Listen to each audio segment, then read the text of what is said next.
Good morning everyone. हम लोग देखेंगे आज द हिंदू 8 मई का। तो आज का पहला न्यूज़ जो है वो है ऑपरेशन सिंदूर।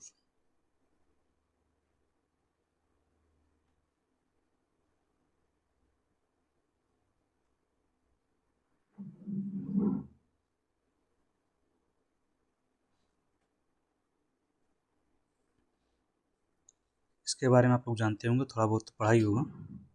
हम स्टार्ट करते हैं बेसिक से। इसका जो बैकग्राउंड है, पृष्ठभूमि क्या है इसकी और ये क्या है। पृष्ठभूमि ये है कि पहलगाम में हमला हुआ था, जो पहलगाम में बाइसरन घाटी में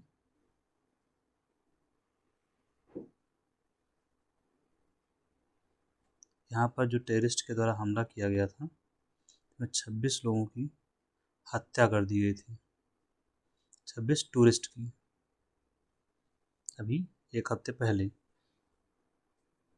इस जो बैसरण घाटी को भारत का स्विट्जरलैंड भी कहते हैं। तो इसी पृष्ठभूमि में भारत के द्वारा ये प्रतिक्रिया दी गई है। ऑपरेशन सिंदूर ये क्या है? पाकिस्तान अधिकृत कश्मीर में भारत के द्वारा चलाया गया अभियान है। पाकिस्तान या पीओके, पाक अधिकृत कश्मीर में भारत के द्वारा, भारत के सुरक्षा बलों द्वारा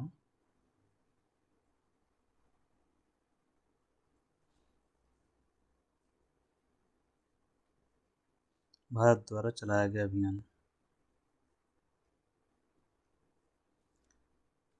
पर्पज क्या था? आपको पर्पज पर जरूर फोकस करना है। एरिया तो आपको पता चल गया, पाकिस्तान में हमने चलाया है इंडियन एयरफोर्स के द्वारा। उद्देश्य सिर्फ हमारा इतना था, यहाँ पर जो आतंकी अवसंरचना है, टेरर इंफ्रास्ट्रक्चर, आतंकवादियों के ठिकानों को ख़त्म किया गया, हमने टारगेट किया है। बस आतंकवादियों के ठिकानों को हमने टारगेट किया है और इनकी लोकेशंस, 9 लोकेशंस पर हमने टारगेट किया है।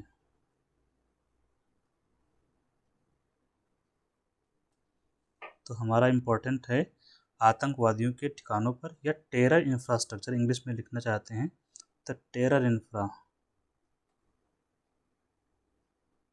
को टारगेट किया गया है।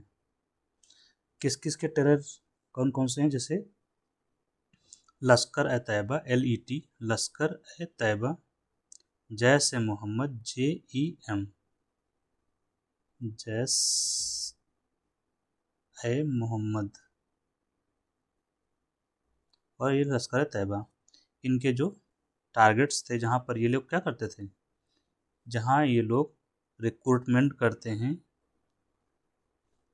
और ट्रेनिंग करवाते हैं, प्रशिक्षण देते हैं लोगों को आतंकवादी बनने का, वहाँ पर हमने हमला किया है। तो हमारा जो अटैक है वो एकदम क्लियर और प्रिसाइज है। हमको जो जिन लोगों ने हम पर हमला किया था उनको हमने टारगेट किया है, उनके ठिकानों को नष्ट किया है। एक चीज़ आपको इसमें जो जोड़ कर रखनी है एकदम स्पष्ट रूप से, कि किसी भी पाकिस्तानी इंफ्रास्ट्रक्चर को टारगेट नहीं किया गया है। सेना के, पाकिस्तानी सेना की फैसिलिटी, या पाकिस्तानी सेना की फैसिलिटी को क्या बोलते हैं, सैन्य अवसंरचना, या पाकिस्तानी सेना की जो मिलिट्री इंफ्रास्ट्रक्चर, जो पाकिस्तानी सेना की अवसंरचना है, इंफ्रास्ट्रक्चर है, इंग्लिश में हो जाएगा मिलिट्री इंफ्रास्ट्रक्चर। मतलब जहाँ पाकिस्तान मिलिट्री रहती है, एक्सरसाइज करती है, वहाँ पर हमने उसको टारगेट नहीं किया है। ये हमारी खास बात है, हमने पाकिस्तानी मिलिट्री को टारगेट नहीं किया है, केवल और केवल हमने टेररिस्ट को टारगेट किया है, उनके कैंप को, उनके जो ट्रेनिंग एरियाज़ थे वहाँ पर टारगेट किया गया। टू बी वेरी क्लियर, आपको ये हमेशा याद रखना है कि भारत का उद्देश्य एकदम क्लियर है, ठीक है। हम युद्ध नहीं चाहते हैं, सिर्फ हमने आतंकवादियों को ख़त्म करने का उद्देश्य था हमारा, वो हमने किया। नेक्स्ट इसी में है, भारत ने कई ऑपरेशन चलाए हैं जब 1962 से लेकर अब तक, तो उनके नाम हम पढ़ लेते हैं कि भारत ने कौन कौन से ऑपरेशन चलाए हैं, वो भी किसके खिलाफ, पाकिस्तान के खिलाफ जो हमने ऑपरेशन चलाए हैं। तो ऑपरेशन मैंने केंद्र में लिख दिया है, अब ऑपरेशन के आगे नाम आप जोड़ते जाएंगे, ठीक है। तो हम शुरू करते हैं। हमने पाकिस्तान के साथ हमारा जो पहला वार हुआ था 1965 का, इस युद्ध का जो परिणाम हुआ था ताशकंद समझौता।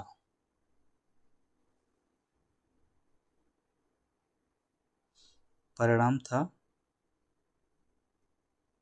संधि और उसका नाम था ताशकंद समझौता। क्वेश्चन पूछा जाता है, ये अलग से मैं लिख रहा हूँ। और कब हुआ था ये? 1966 में। ताशकंद उस समय सोवियत संघ में था, इस समय उज्बेकिस्तान में है। उज्बेकिस्तान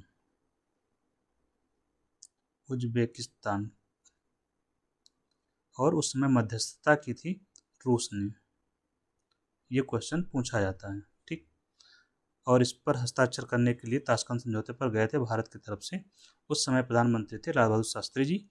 जनवरी में समझौता पर हस्ताक्षर हुए और वहीं पर शास्त्री जी की रहस्यमय तरीके से मृत्यु हो गई।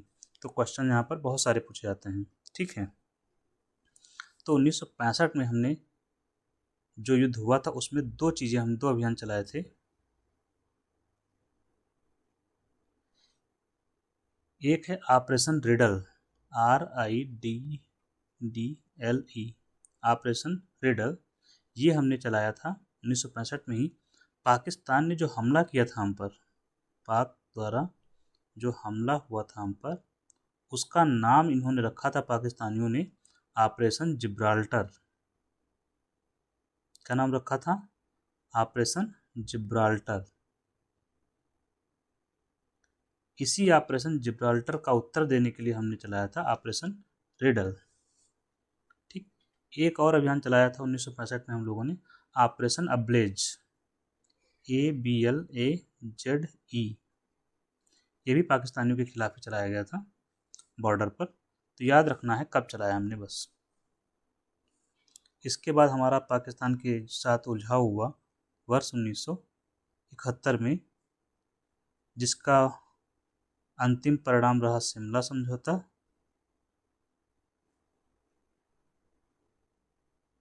जो हमने किया था 1972 में शिमला में। भारत की तरफ से साइन किया था इंदिरा गांधी ने और पाकिस्तान की तरफ से जुल्फिकार अली भुट्टो ने साइन किया था। परिणाम 71 का क्या रहा? बांग्लादेश एक अलग राष्ट्र बना, भारत ने LOC की सीमाएं तय की, और तीसरा था भारत और पाकिस्तान के बीच द्विपक्षीय विवादों का निपटारा हम आपस में करेंगे। अब इस दौरान भारत ने जो ऑपरेशन चलाए दो, उनके नाम क्या हैं? इस दौरान जो ऑपरेशन चलाए गए उसका नाम था cactus lily, operation cactus lily. इससे जो ऑपरेशन था ये, एक मेघना नदी थी उसको पार करना था जम्मू कश्मीर में, उसी को लेकर चलाया गया था।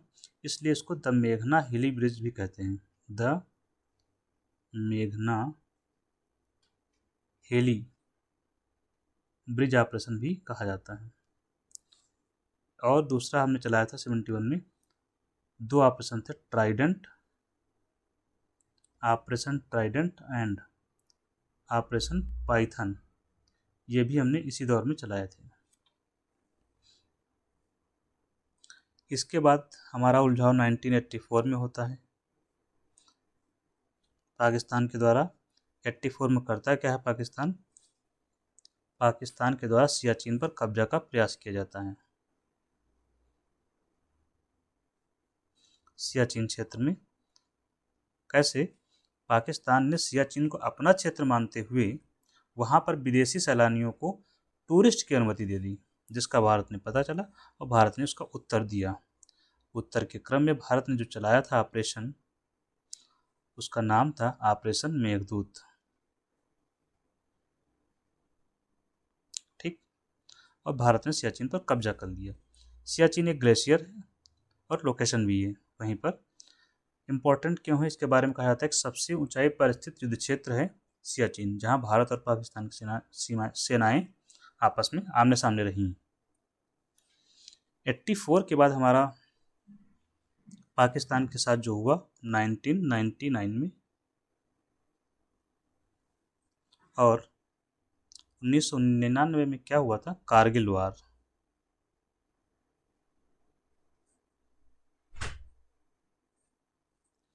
कारगिल युद्ध के दौरान हमने 2 ऑपरेशन चलाए थे। एक का नाम था ऑपरेशन विजय।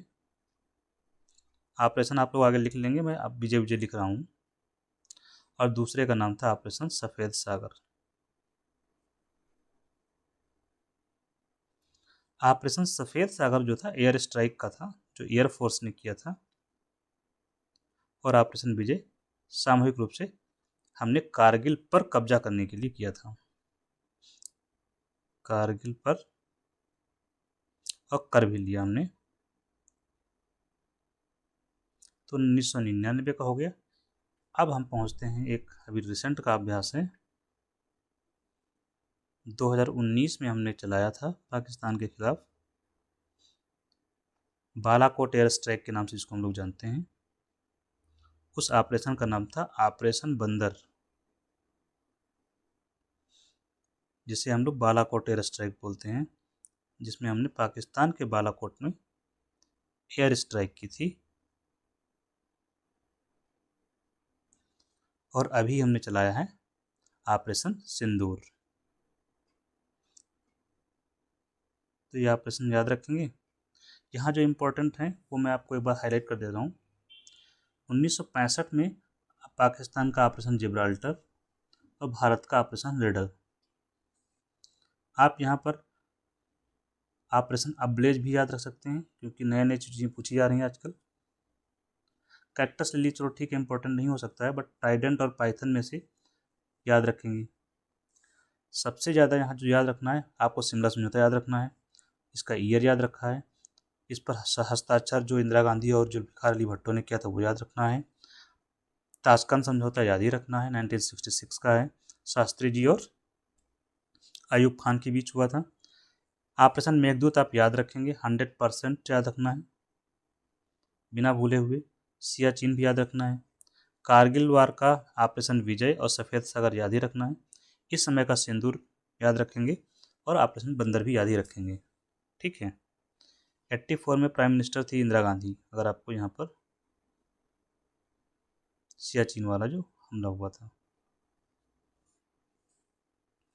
इसके बाद हम आगे बढ़ते हैं। ऑपरेशन सिंदूर हमने कंप्लीट किया और इसके साथ जो जुड़ी हुई बातें थी, यहाँ पर एक समरी के रूप में हम लोग अगर चाहें तो लिख सकते हैं। जैसे पहलगाम जो हमला हुआ है, तो हमें कंबाइंडली याद रखना चाहिए क्या चीज़ें, उस पर भारत ने क्या क्या रिस्पॉन्स किया है। एक तो हमने इंडस वाटर ट्रीटी 1960 की, इसको हमने क्या कर दिया है, स्टे कर दिया है एक प्रकार से, क्योंकि सरकार ने जो लिखा है कैप्टन अबेयंस लिखा हुआ है, तो भारत इस संधि को मानने से फिलहाल टेम्परेरी रूप से इनकार कर दिया कि हम नहीं मानेंगे ये संधि। एक दूसरा, हमने इसके अलावा हमने ऑपरेशन सिंदूर चलाया,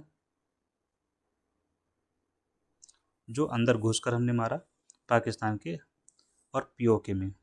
ठीक। इसके बाद हमने करतारपुर कॉरिडोर बंद कर दिया गया है। करतारपुर कॉरिडोर डबल आर लिखिएगा आप लोग। ये क्या है, इसके बारे में मैं थोड़ा जानकारी आपको दे देता हूँ क्या है। करतारपुर गुरुद्वारा करतारपुर साहब बोलते हैं इसको।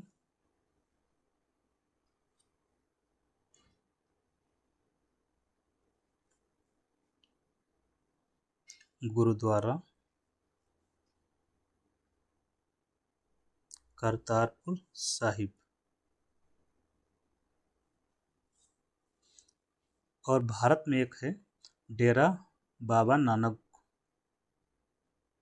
गुरुद्वारा।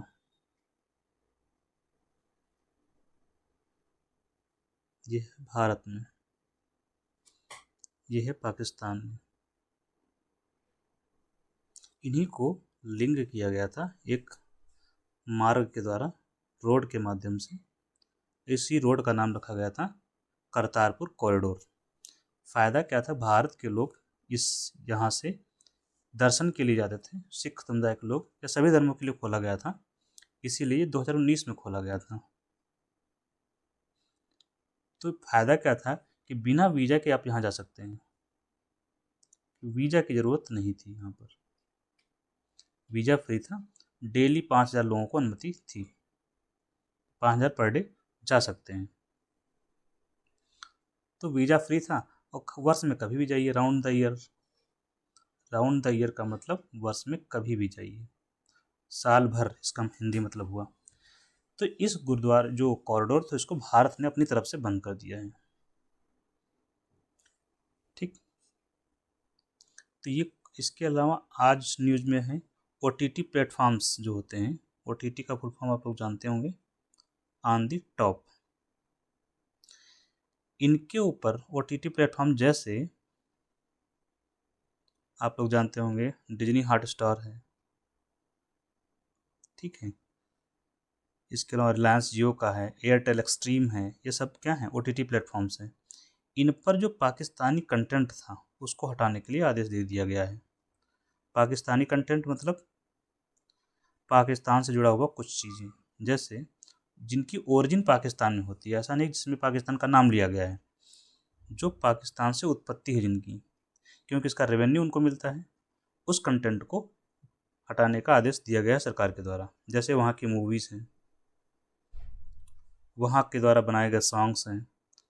अब एक प्लेटफॉर्म डिज्नी, आप इसके अलावा आप स्पॉटिफाई भी है एक, तो जो भी ऑनलाइन प्लेटफॉर्म्स हैं उन पर ये प्रतिबंध लगा दिया गया है। तो ये पहलगाम हमले के परिप्रेक्ष्य में भारत के द्वारा किया गया रिस्पॉन्स है। इंडस वाटर ट्रीटी में हमने क्या किया है, अभी जो रिसेंट हमने जो रोक लगाई है, 2 परियोजनाएं हैं चिनाब नदी पर, सलाल और बगलिहार, दोनों चिनाब नदी पर हैं। नदी याद रखेंगे। इनके पानी को रोक दिया, पानी को रोका नहीं गया था, छोड़ दिया गया था, पानी को छोड़ दिया गया बिना बताए। क्योंकि हमने ट्रीटी सस्पेंड कर दी है तो पानी छोड़ दिया गया। तो नीचे वाले क्षेत्रों में क्या होगा, पाकिस्तान में बाढ़ की स्थिति या जल स्तर तो बढ़ ही जाएगा। बिना बताए छोड़ा गया है। फिर इसके बाद हमने 2 दिन बाद हमने बंद कर दिया। अब इसमें हो रही है वहाँ पर खेती। मई का सीज़न चल रहा है, जून में खरीफ के सीज़न में ये लोग करते हैं किसकी खेती, जो हम लोग करते हैं, दैट इज राइस की। और राइस के लिए प्लांटिंग अभी से शुरू करनी होती है, सैपलिंग जो खेतों में छोटे छोटे लगाते हैं। तो अब ये पानी नहीं जाएगा तो ये उनकी कृषि प्रभावित होगी। हमने, भारत का कहना है कि हमने डिसिल्टेशन के लिए इसको छोड़ा था। डिसिल्टेशन क्या, जो बांध में गाद जमा हो जाती है उसी को साफ करने के लिए भारत ने छोड़ा था। जबकि भारत ऐसा जो हम लोग करते हैं, गाद छोड़ने जब जमा हो जाती है बांधों में, तो छोड़ने का काम हम करते हैं मानसून में। लेकिन पाकिस्तान ने जो टेंशन बढ़ाया है उसकी वजह से हमको अभी ज़रूरत थी, हमने अभी छोड़ दिया है। ठीक है, तो ये पहलगाम हमले के प्रतिक्रिया स्वरूप भारत ने क्या क्या किया है। इसके अलावा सिक्योरिटी काउंसिल में भी भारत ने मुद्दा उठाया हुआ है, वो अलग है। नेक्स्ट मुद्दा हम लोग चलते हैं, रुपी डिप्रिसिएशन का है। रुपया जो है डिप्रिशिएट हो गया है। रुपया रुपया रुपये का डिप्रिसिएशन।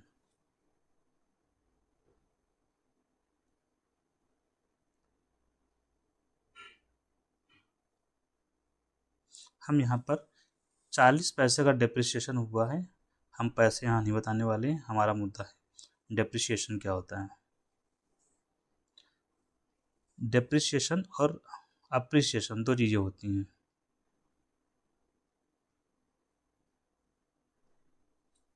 हिंदी आप लोग देख लेंगे इसकी, हो सकता है, बाकी कोई दिक्कत नहीं, मुझे याद नहीं आ रहा इसका डेप्रिसिएशन का हिंदी।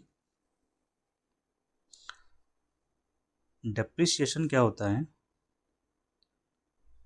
मुद्रा के मूल्य में कमी। कौन सी मुद्रा? ये मुद्रा घरेलू मुद्रा की बात कर रहे हैं, हमारे घर की मुद्रा। घरेलू मुद्रा के मूल्य में कमी किसकी तुलना में?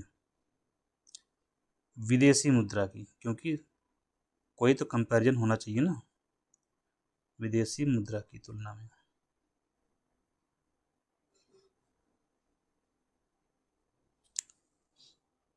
जैसे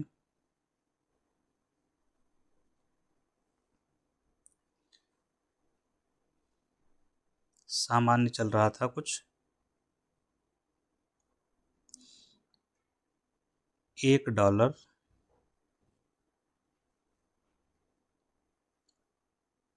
80 रुपए का चल रहा था। 4 दिन बाद स्थिति हो गई 1 डॉलर 90 रुपए में हो गया। यही है डेप्रिसिएशन। भारत की जो मुद्रा का मूल्य कम हो गया। कैसे? 80 रुपए में पहले 1 डॉलर मिलता था, अब हम 90 रुपए देने पड़ रहे हैं, तो 10 रुपए कम हुआ नहीं हुआ वैल्यू? वही डॉलर खरीदने के लिए हमें 10 रुपए ज़्यादा देना पड़ रहा है, तो हमारा वैल्यू तो घट गया। जो वैल्यू घट गया, यही क्या है? डेप्रिसिएशन है। 10 रुपए का नुकसान हो रहा है। अब बताइए, हमें 1 डॉलर खरीदना है तो 90 रुपए देना पड़ रहा है, पहले 80 देना पड़ रहा था, तो नुकसान हुआ कितने का? 10 रुपए का। तो ये क्या है? डेप्रिसिएशन हुआ, अवमूल्यन बोलते हैं।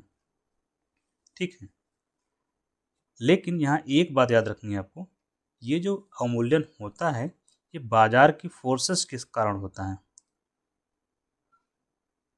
बाजार के बलों द्वारा। अब बलों को क्या बोलते हैं मैं बोल देता हूँ, इसको इंग्लिश में बोलते हैं market forces.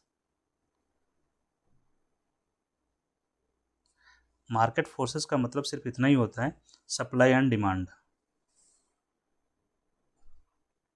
Supply and demand मतलब पैसे की सप्लाई और डॉलर की सप्लाई, और डॉलर की डिमांड पैसे की, हमारे भारतीय रुपए की सप्लाई और भारतीय रुपए का डिमांड।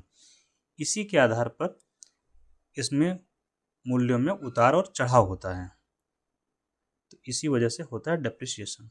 इसका उल्टा हो जाएगा अप्रिसिएशन। क्वेश्चन पूछा जाता है इसलिए याद रखेंगे, डेप्रिसिएशन और अप्रिसिएशन दोनों।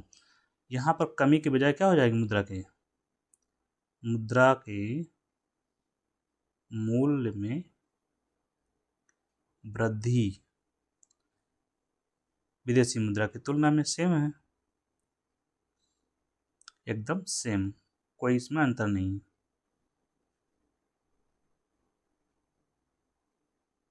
एग्जाम्पल में अगर समझाना है, मान लीजिए पहले ऐसा था, कैसे? 1 डॉलर बराबर, चलिए 80 रुपये का ही ले लेते हैं, उधर लिखा हुआ तो 80 रुपये था। 10 दिन बाद, हम लोग देखते नहीं बहुत सारे ऐड आता है, पहले सुंदरता इतनी थी, फिर 10 दिन बाद ऐसी हो गई, ऐसे ही 10 दिन बाद 1 डॉलर हो गया 75 रुपये। अब भारतीय मुद्रा की वैल्यू क्या हो गई? बढ़ गई। पहले हम दे रहे थे 80 रुपये में 1 डॉलर खरीद रहे थे, अब हम 75 रुपये दे के 1 डॉलर खरीद लेंगे, 5 रुपये बच जा रहा है, उसका बिस्किट खा सकते हैं, फायदा तो है। तो ये हो गया क्या? अप्रिसिएशन। इतना आपको स्पष्ट हो गया होगा। अब इसके आगे एक बात और है, यहाँ पर केंद्र में मार्केट फोर्सेस हैं, सेम कंसेप्ट लागू होता है, सेम चीज, सेम प्रभाव, सब कुछ सेम होता है। डेप्रिसिएशन को डीवैल्यूएशन भी कहा जाता है, मतलब इसका प्रभाव ही, डेप्रिसिएशन को डीवैल्यूएशन नहीं कहते हैं, दोनों अलग अलग चीज़ें हैं। किस मामले में अलग है वो मैं बताता हूँ अभी। और अप्रिसिएशन को बोलते हैं रिवैल्यूएशन।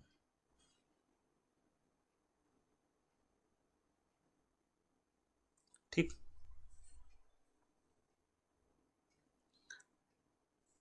डिवैल्यूएशन में क्या है, सारी चीजें डेप्रिसिएशन वाली ही हैं, ये सरकार के द्वारा किया जाता है,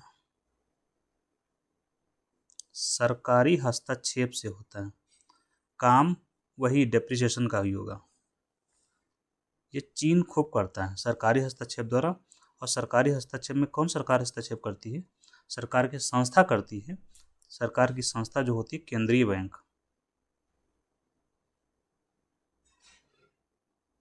केंद्रीय बैंक द्वारा हस्तक्षेप किया जाता है।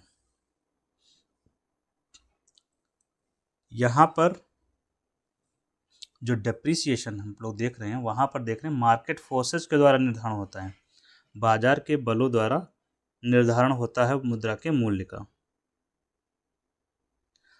डिवैल्यूएशन में सरकार के द्वारा निर्धारित किया जा रहा है कि कितने में आपको डॉलर मिलेगा। केंद्रीय बैंक भारत में है आरबीआई,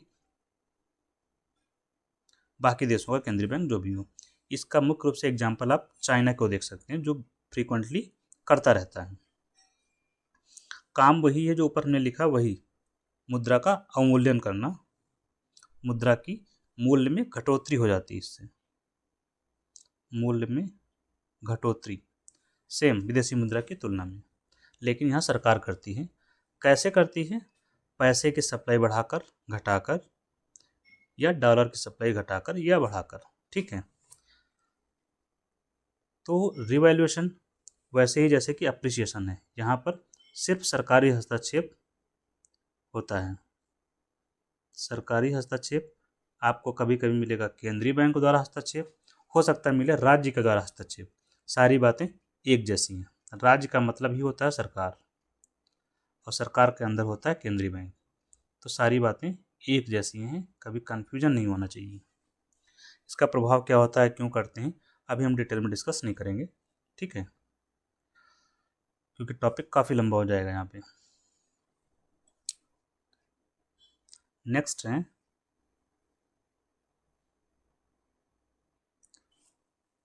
एक रिपोर्ट है, ह्यूमन डेवलपमेंट रिपोर्ट जो कल आई थी, उस पर एक एडिटोरियल था। ह्यूमन डेवलपमेंट रिपोर्ट पर HDR 2025 पर एडिटोरियल है, उस पर कुछ हम चर्चा करते हैं।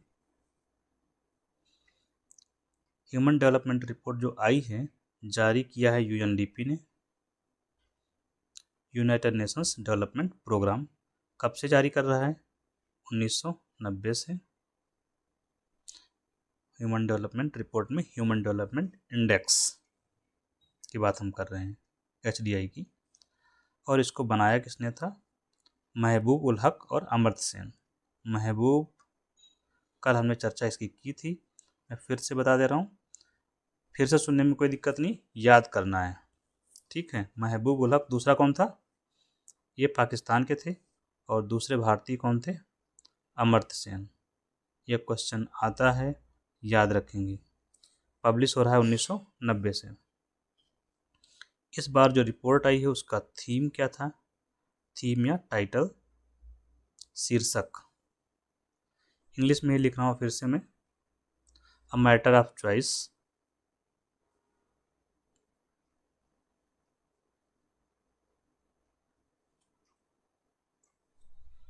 People and possibility in the age of AI।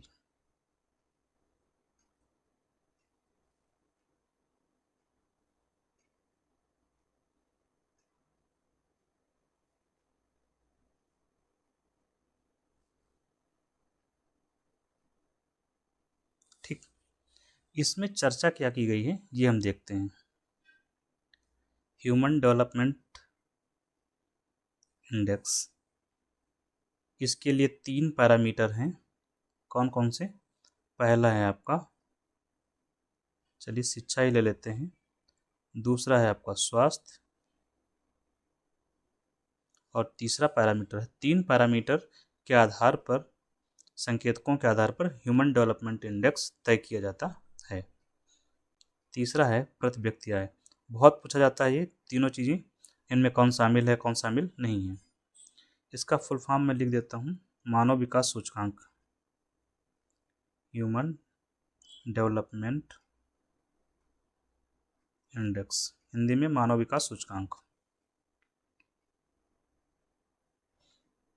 मनुष्य का विकास कितना हुआ है किसी देश में, उसी को इंडेक्स के माध्यम से मेजर किया जाता है और उसके लिए संकेतक हैं 3, हेल्थ, एजुकेशन और प्रति व्यक्ति आय। भारत को जो रैंक मिली है, यहाँ पर भारत के संदर्भ में ही हम चर्चा कर रहे हैं यहाँ, तो भारत को रैंक मिली है 130। ये 2023 जो भी रैंक आई है 2023 की आई है। इससे पहले भारत की रैंक थी 133, तो रैंक में इम्प्रूव तो हुआ है। भारत की जो वैल्यू है वो है 0.686, इसमें भी इम्प्रोवाइज हुआ है। दिक्कत कहाँ पर है ये हम देखते हैं। शिक्षा, शिक्षा के बारे में कहा जा रहा है जैसे कि भारत में शिक्षा का स्तर सुधार हुआ है। कैसे? जब 1990 में ये इंडेक्स आना शुरू हुआ था, उस समय शिक्षा थी, मतलब शिक्षा के लिए 8 साल बच्चे स्कूल में गुजारते थे, अब गुजार रहे हैं 12 साल तक। मतलब बच्चे 12 साल कम से कम स्कूल में रहकर पढ़ाई कर रहे हैं। तो ये रिफॉर्म हुआ है। इस रिफॉर्म हुआ, इसका कारण है सरकार के द्वारा चलाई गई योजनाएं, जैसे शिक्षा का अधिकार, राइट टू एजुकेशन। कौन से आर्टिकल में दिया गया? अनुच्छेद 21A। संशोधन कौन सा था? 86वां। तो इसकी वजह से सरकार के द्वारा जो मिड डे मील चलाया गया, समग्र शिक्षा अभियान चलाया गया, इसकी वजह से शिक्षा के स्तर में क्या हुआ? सुधार हुआ। दूसरा, सरकार ने बताया स्वास्थ्य का चर्चा की गई है इसमें। स्वास्थ्य में भी सुधार हुआ है। कैसे? स्वास्थ्य में सुधार का मतलब ये कि आपकी जो जन्म के समय, जन्म नहीं लिखना है, जन्म के समय जीवन प्रत्याशा, जीवन प्रत्याशा आप कितने वर्ष औसतन जीवित रहेंगे, ये औसत होता है। जीवन प्रत्याशा किसी का एग्जैक्ट नहीं होता है कि इतने साल जीना ही है, औसत होता है जीवन प्रत्याशा जन्म के समय। तो ये 1990 में लगभग थी 58 साल के आसपास। आज 2023 में जो डेटा आया है उसमें हम हो गए हैं 72 साल। तो ये सुधार तो हुआ है। तो जीवन प्रत्याशा बढ़ी है, इसका मतलब क्या हुआ? अगर किसी देश की जीवन प्रत्याशा बढ़ रही है, इसका मतलब है कि वहाँ की स्वास्थ्य सेवाएं बेहतर हुई हैं, स्वास्थ्य सुविधाओं में सुधार हुआ है। कैसे भारत ने किया सुधार? तो कुछ योजनाएं भारत ने लागू की, जैसे NRHM, national rural health mission, national urban health mission भी है। ठीक है। अभी सरकार ने आयुष्मान भारत भी लॉन्च कर रखा है।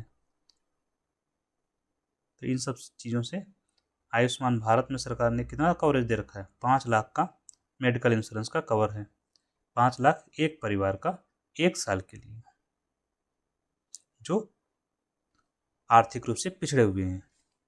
इसके अलावा सरकार ने आपको क्या बोलते हैं, जन औषधि केंद्र बनाए हैं। तो इन सब चीज़ों से क्या हुआ है? स्वास्थ्य में सुधार हुआ है। प्रति व्यक्ति आय में भारत के संदर्भ में क्या हुआ है? प्रति व्यक्ति आय 1990 में लगभग $2100 थी, $2100 प्रति व्यक्ति थी। आज 2023 का आंकड़ा आया है, उसमें भारत की जो प्रति व्यक्ति आय है वो हो गई है 9046। आप मोटा मोटा 9000 याद रखेंगे तो लगभग कितने गुना हो गया? 4.5 गुना की वृद्धि हुई है, 4.5x। तो भारत ने वृद्धि तो की है प्रति व्यक्ति आय में। लेकिन यहाँ सबसे बड़ी जो समस्या आई है, भारत का जो स्कोर बहुत कम बढ़ा है। भारत की जो कैटेगरी है इस समय अगर हम देखें, भारत मिडिल कैटेगरी में है। मिडिल ह्यूमन डेवलपमेंट इंडेक्स में है। उस और हाई वाले में जाने से मुश्किल से कुछ पॉइंट दूर है। कारण क्या है, HDI का जो मेजरमेंट होता है वो 0 से 1 के बीच में होता है, 0 से 1। तो उसी आधार पर भारत एकदम नज़दीक है, 1 की तरफ है।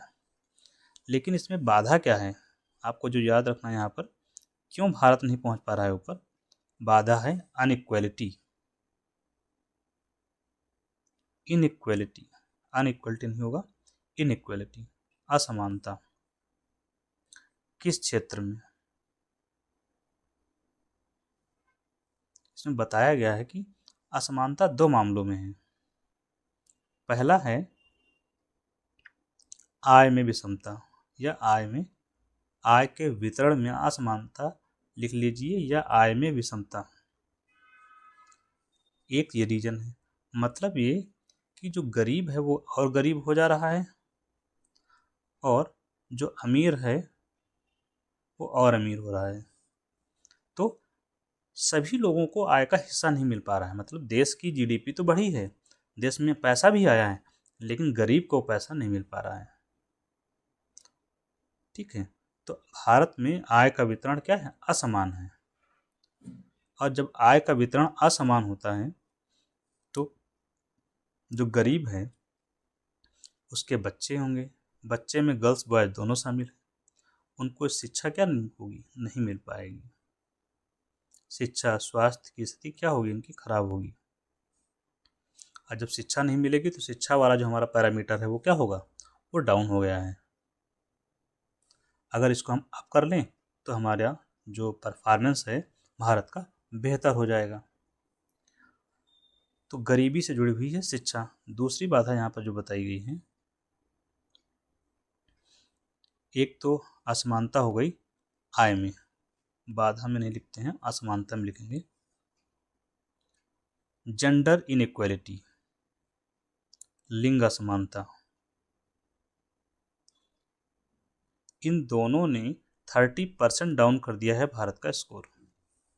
लिंग असमानता में क्या है, महिलाओं को जो पार्टिसिपेशन रेट है, महिलाओं का लेबर फोर्स पार्टिसिपेशन रेट, इसको इंग्लिश में female labour force participation rate,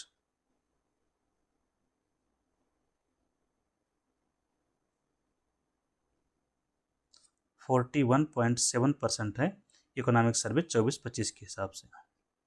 आप 40% मान लीजिए, एग्जैक्टली कभी याद नहीं रखना है, मेंस जब कर रहे हैं एक मोटा मोटा याद रखें, 40-41% का female labour force participation rate है। फीमेल महिला कार्यबल भागीदारी दर,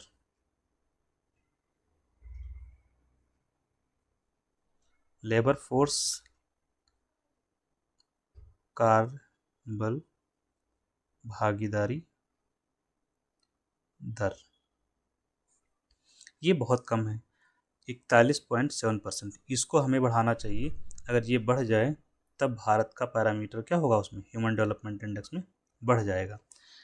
केवल ह्यूमन डेवलपमेंट इंडेक्स के लिए जरूरी नहीं है, भारत अगर 2047 तक विकसित भारत बनना चाहता है तो महिलाओं को अर्थव्यवस्था में शामिल करना पड़ेगा, क्योंकि जब तक महिलाएं शामिल नहीं होंगी, अर्थव्यवस्था को जो गति है, आर्थिक विकास की गति है, वो उतनी नहीं हो पाएगी जितनी भारत को चाहिए। इसलिए भी आवश्यक है।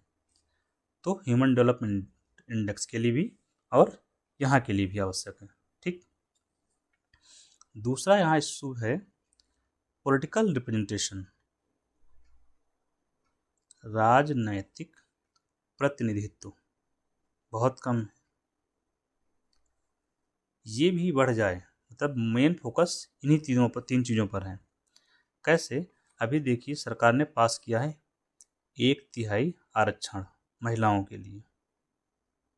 कहाँ, संसद में, दैट इज लोकसभा में और विधानसभाओं में आरक्षण की बात हुई है,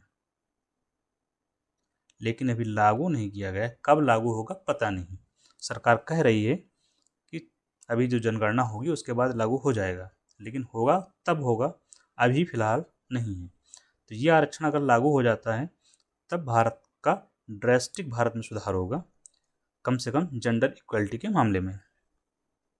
जैसे भारत ने 1/3 आरक्षण दे रखा है महिलाओं को। कहाँ पर? लोकल बॉडी में, जो पंचायत और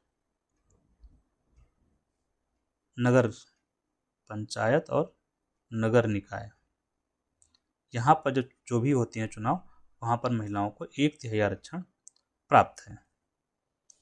अब जरूरत किसकी है? लोकसभा और विधानसभा में देने की।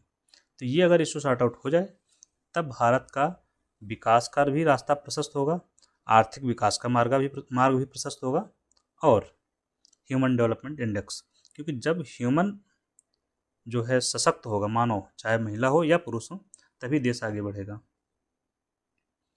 एक और चीज़ यहाँ बताइए कि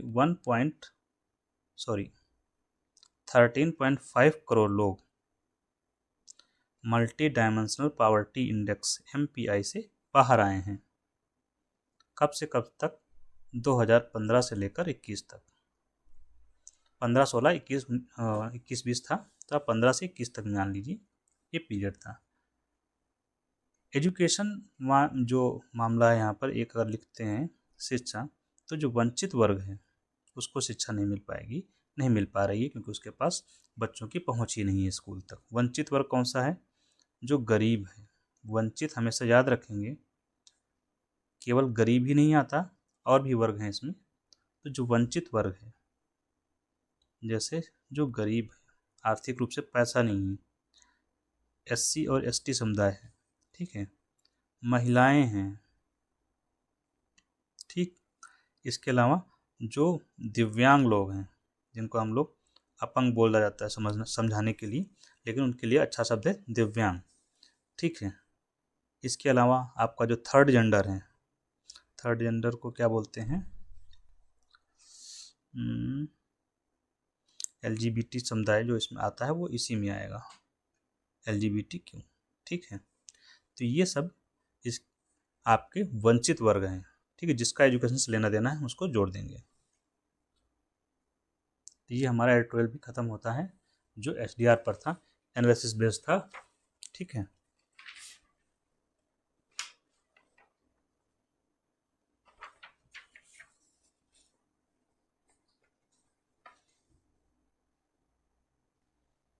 नेक्स्ट न्यूज में एक द्वीप है, उसका नाम है अल्काट्राज।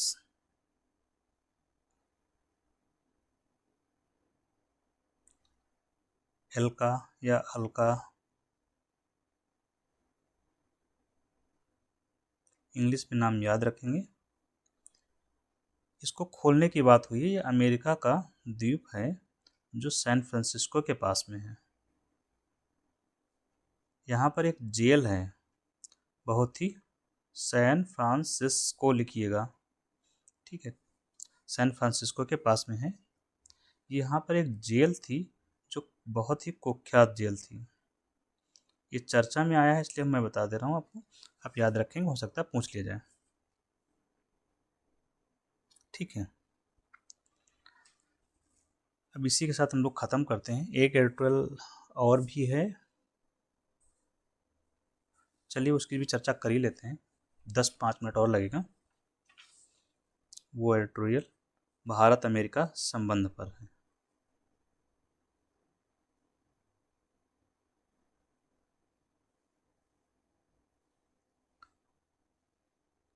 इस एडिटोरियल में केंद्र में है ऊर्जा, एनर्जी, भारत और US के संबंधों में ऊर्जा है, रक्षा है और technology.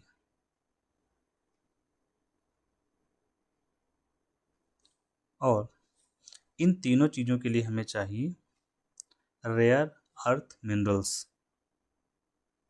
Rare earth minerals. Rare earth minerals जो हैं, इस पर 90% कब्जा है। आप चीन समझ लीजिए, बस कब्जा है चीन का। अभी हाल ही में मार्च अप्रैल में चीन ने इसके निर्यात में कमी कर दी है, ठीक। रेयर अर्थ मिनरल्स यूज होते हैं डिफेंस, जैसे एडवांस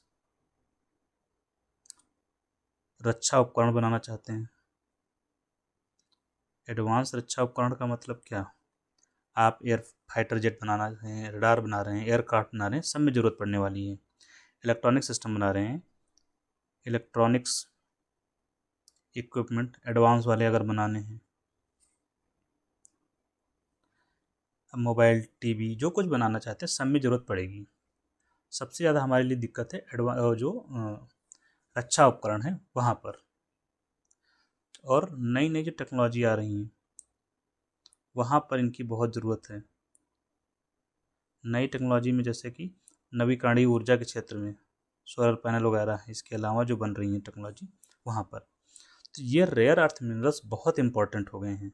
ठीक, इसका जो संकेंद्रण है चीन के पास है, चीन इसकी प्रोसेसिंग करता है, तो अपने हिसाब से ये रोक लेता है, इनकी प्रोसेसिंग सबसे ज़्यादा यही करता है। तो अब मुद्दा आप समझ गए होंगे। हम चाह रहे हैं कि इन चीज़ों पर भारत का कंट्रोल बना रहे, 3 चीज़ों पर। इसके लिए भारत और अमेरिका परस्पर क्या करें? सहयोग, यही इस एडिटोरियल में बताया गया। सहयोग के क्रम में क्या करना है? रेयर अर्थ मिनरल्स जहाँ कहीं मिल रहे हों उनको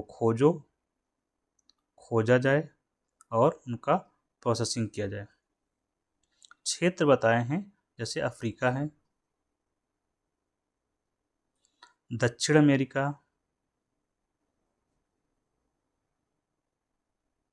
या साउथ ईस्ट एशिया, इन क्षेत्रों में खोजा जाए और यहाँ पर एक्सट्रैक्शन किया जाए इन रेयर अर्थ मिनरल्स का। सहयोग अमेरिका के साथ ही क्वाड मेंबर्स को भी शामिल कर सकते हैं, इनके साथ मिलकर हम सहयोग करेंगे। क्यों? क्योंकि अमेरिका के पास टेक्नोलॉजी भी है और पैसा भी है। तो भारत को तकनीकी का और पूंजी का, पैसा को लिखना हो तो कैपिटल लिखते हैं, इसका लाभ मिलेगा और ये बहुत ज़रूरी है। अभी जैसे चीन ने जो डिसरप्ट कर दिया था, निर्यात कम कर दिया, तब क्या होगा? सभी उत्पादन क्या हो जाएंगे? कम हो जाएगा सबका। तो इसको जब उत्पादन पर प्रभाव पड़ता है बोलते हैं सप्लाई चेन डिसरप्ट हो गई है। आपूर्ति श्रृंखला का मतलब होता है जहां से आ रहा है वो बाधित हो गया है। आपूर्ति श्रृंखला बाधित हो गई और ये उपयोग कर लेगा चीन अपने फायदे में। जिसके साथ रिलेशन अच्छे नहीं चल रहे हैं वो कहेगा उसको हम देंगे ही नहीं। जब ये रेयर अर्थ मिनरल्स उसको नहीं मिलेंगे तो उसके यहाँ जो विकास होगा अवरुद्ध हो जाएगा। इसीलिए ये प्रपोज किया जा रहा है कि दोनों देश आपस में सहयोग कर लें, इंडिया, अमेरिका और ऑस्ट्रेलिया भी अगर हो जाए तो अच्छा है। दूसरा विकल्प क्या है? हम इसका रिजर्व तैयार कर लें, स्टॉक पाइल, जैसे हमने पेट्रोलियम का रिजर्व बनाया है भारत ने, विशाखापट्टनम और चंडीखोल वगैरह में बनाया है, तो वैसे हम इसका भंडार बना लें, रिजर्व बना लें, तो कम से कम आपूर्ति श्रृंखला अगर बाधित होती है तो प्रभाव भारत पर कम पड़ेगा। नेक्स्ट इसमें क्या सुझाव दिया गया है? भारत ने इसके लिए काम भी किया है, ICET, ये अमेरिका के साथ भारत ने सहयोग के लिए साइन किया हुआ है। Initiative on critical and emerging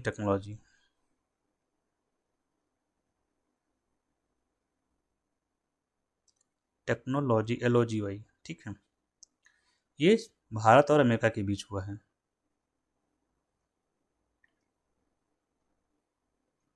तो ये हमें करना चाहिए। अब हमें ये क्यों करने की ज़रूरत है? चीन के साथ अमेरिका के साथ सहयोग करना चाहिए, लेकिन क्यों? इसके बहुत से रीजन हमारे पास हैं।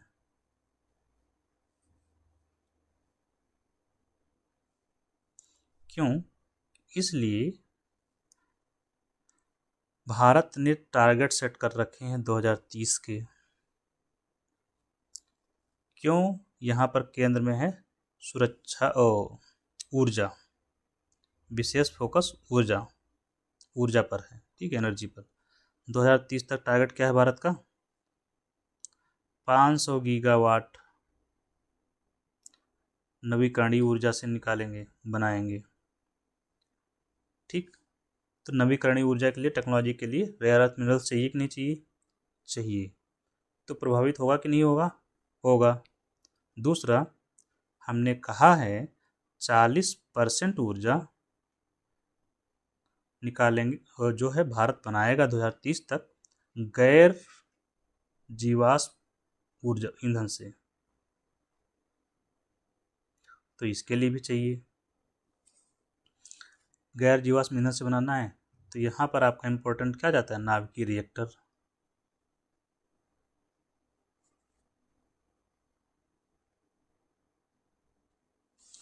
इसको भी विस्तार करते हैं नाभिकीय रिएक्टर का। इसके अलावा एनर्जी इंटेंसिटी भी भारत को कम करनी है। ऊर्जा तीव्रता ये भी कम करना है, 30-40 तक लाना है। इसके लिए भी ज़रूरत पड़ेगी। इसके अलावा 2047 तक हमने कुछ टारगेट सेट किए हैं। क्या? 47 तक तो भारत को बनना है विकसित भारत। विकसित भारत कैसे बनेगा जब ऊर्जा ही नहीं होगी? विकसित भारत बनना है तो विकसित भारत का मतलब क्या? एक तो ऊर्जा हो, जब ऊर्जा होगी तब देश में उद्योगों की स्थापना, मतलब उद्योगीकरण। ऊर्जा होगी तो शहरीकरण होगा, शहर उद्योग आएंगे तो रोजगार मिलेगा, रोजगार मिलेगा लोगों को तो लोगों की आय बढ़ेगी। लोगों की आय बढ़ाइए, आय बढ़ेगी तो स्टैंडर्ड ऑफ लिविंग बढ़ेगा और पर कैपिटा इनकम तो आय से ही बढ़ जाएगी। तो यही तो चाहिए, विकास तो यही है ना कि सबके पास विद्युत हो। पर कैपिटा इनकम बढ़ेगी तो सब लोग क्या करेंगे? इलेक्ट्रॉनिक उपकरण खरीदेंगे, बच्चों को स्कूल भेजेंगे। ठीक है, ये तब बनेगा विकसित भारत। सबको शिक्षा मिलेगी, सबको स्वास्थ्य की सुविधा होगी, सबके पास 24 घंटे बिजली होगी। तो 2047 तक ये पूरा करना है, इसलिए भी चाहिए ऊर्जा के क्षेत्र में। प्लस 2070 तक हमने टारगेट रखा है नेट न्यूट्रलिटी का, इसलिए भी हमें चाहिए। इतने टारगेट्स याद रखने हैं, हमेशा याद रखिए। टिप पर नाभिकीय रिएक्टर वाले मामले में क्या है? भारत ने रखा है 2047 तक टारगेट 100 गीगावाट बनाएंगे हम परमाणु से ऊर्जा। इसके लिए भी टेक्नोलॉजी हमें चाहिए, रेयर अर्थ मिनरल्स चाहिए। ठीक है, इसमें हमने जो प्रपोज किया भारत ने स्मॉल एंड मॉड्यूलर रिएक्टर 2032 तक 5 इस्टेब्लिश करेगा भारत, कम से कम 5 की स्थापना करनी, छोटे छोटे। अब हम नाभिकीय रिएक्टर को ही, अभी जो उत्पादन है भारत का नाभिकीय ऊर्जा का मात्र 8 गीगावाट है। मेगावाट में 8180 मेगावाट आएगा, क्योंकि 1 मेगावाट वो 1 गीगावाट में 1000 मेगावाट होता है, तो कन्फ्यूजन नहीं करना है। तो 8 से 100 की ओर जाना है। तो ये हो गया। अब इसके लिए अगर चाहते हैं तो हमें क्या होगा? निजी क्षेत्र को खोलना पड़ेगा, प्राइवेट सेक्टर को नाभिकीय क्षेत्र में अनुमति दी जाए। पहली बात, जब नाभिकीय क्षेत्र में अनुमति दी जाएगी निजी क्षेत्र की तो उसकी पूंजी आएगी, भारत की जो सरकार की पूंजी उसका प्रभाव हो, क्योंकि सरकार के पास पूंजी क्या है? सीमित है। निजी क्षेत्र से आ जाएगी तो उसको और अधिक गति मिलेगी, उसमें इनोवेशन होगा। ठीक। प्लस एक एक्ट है सिविल लाइबिलिटी एक्ट, उसमें संशोधन की जरूरत है। सिविल लाइबिलिटी एक्ट 2010 का है, न्यूक्लियर सिविल लाइबिलिटी एक्ट 2010, उसमें भी संशोधन की आवश्यकता है। इसलिए भी तो ये रिफॉर्म नाभिकीय रिएक्टर के क्षेत्र के हो गए। यहाँ पर अभी एक समझौता हुआ है होल्टेक, जिसको अनुमति दी है सरकार ने, ट्रांसफर ऑफ टेक्नोलॉजी TOT। किसको? लार्सन एंड टर्बो को। किसकी